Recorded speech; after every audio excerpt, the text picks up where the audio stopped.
when my sister passed, it was so sudden, so quick, and she was 54 years old. I'll be that age in 2 years' time. And I'm not even thinking about not being here. Was she? Do you know what I mean? Is that question. Um, and coming, like I said, I just went into overdrive. And I think it's because I didn't want to face the reality that I was never going to, I'm never going to see her again. I am never going to see her. I'm never going to feel her hugs. Her hugs were amazing. I'm not a great huggy person. She was. And even when I didn't want to be hugged, she would hug me, you know? And it's a huge missing piece in my life. Huge.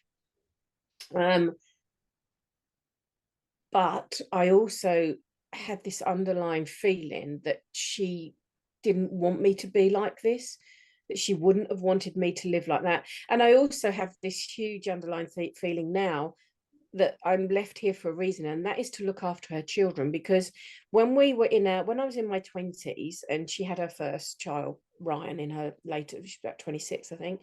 Um, she said to me, I'm putting a will together because in case something happened to Paul and I, would you take on the children? She said, I know you don't want children young, but would you take on the children?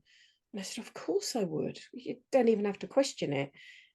And I always remember that now. And I think that was part of the reason I was like, I've got to be here for her children. She'd be so cross with me if I'm not here to support her children.